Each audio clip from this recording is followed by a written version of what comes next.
Pedir créditos. A verdade é que dá pena, dá pena porque dá pena vivir nun país así, porque eu creo que temos que ser máis serios. É que o que non podemos é andar dando un herbandazos dun lado para outro. É dicir, a min pareceme lógico que haxa que apretarse o cinturón todos.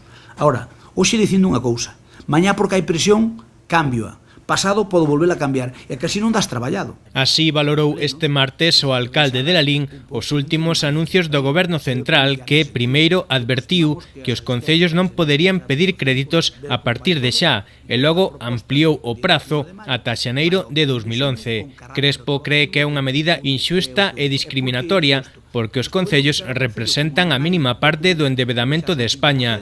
Di que os grandes responsables son o Estado e as comunidades autónomas e advirte que o peor está por vir. Inda que esta corrección de rumbo pode permitir que o ano deste ano o acabemos con certa solvencia, o problema vai ser o 2011. Por que? Porque un concello cando fai unha previsión e unhas adjudicacións de obras, moitos ayuntamentos teñen obras adjudicadas a varios plazos, a varios anos, plurianuales, e cada ano pois dicen o que van poñer de recursos propios e o que van poñer con cargo en crédito. Entón, se ti tes unha obra adxudicada, vos imaginadevos, por exemplo, a Xunta de Galicia que lle fixeron o mismo. Non pode pedir créditos para o ano que ven. Entón, as obras que ten plurianuales, as que ten con cargo a crédito dese ano, con que lle paga? Non hai forma de pagar.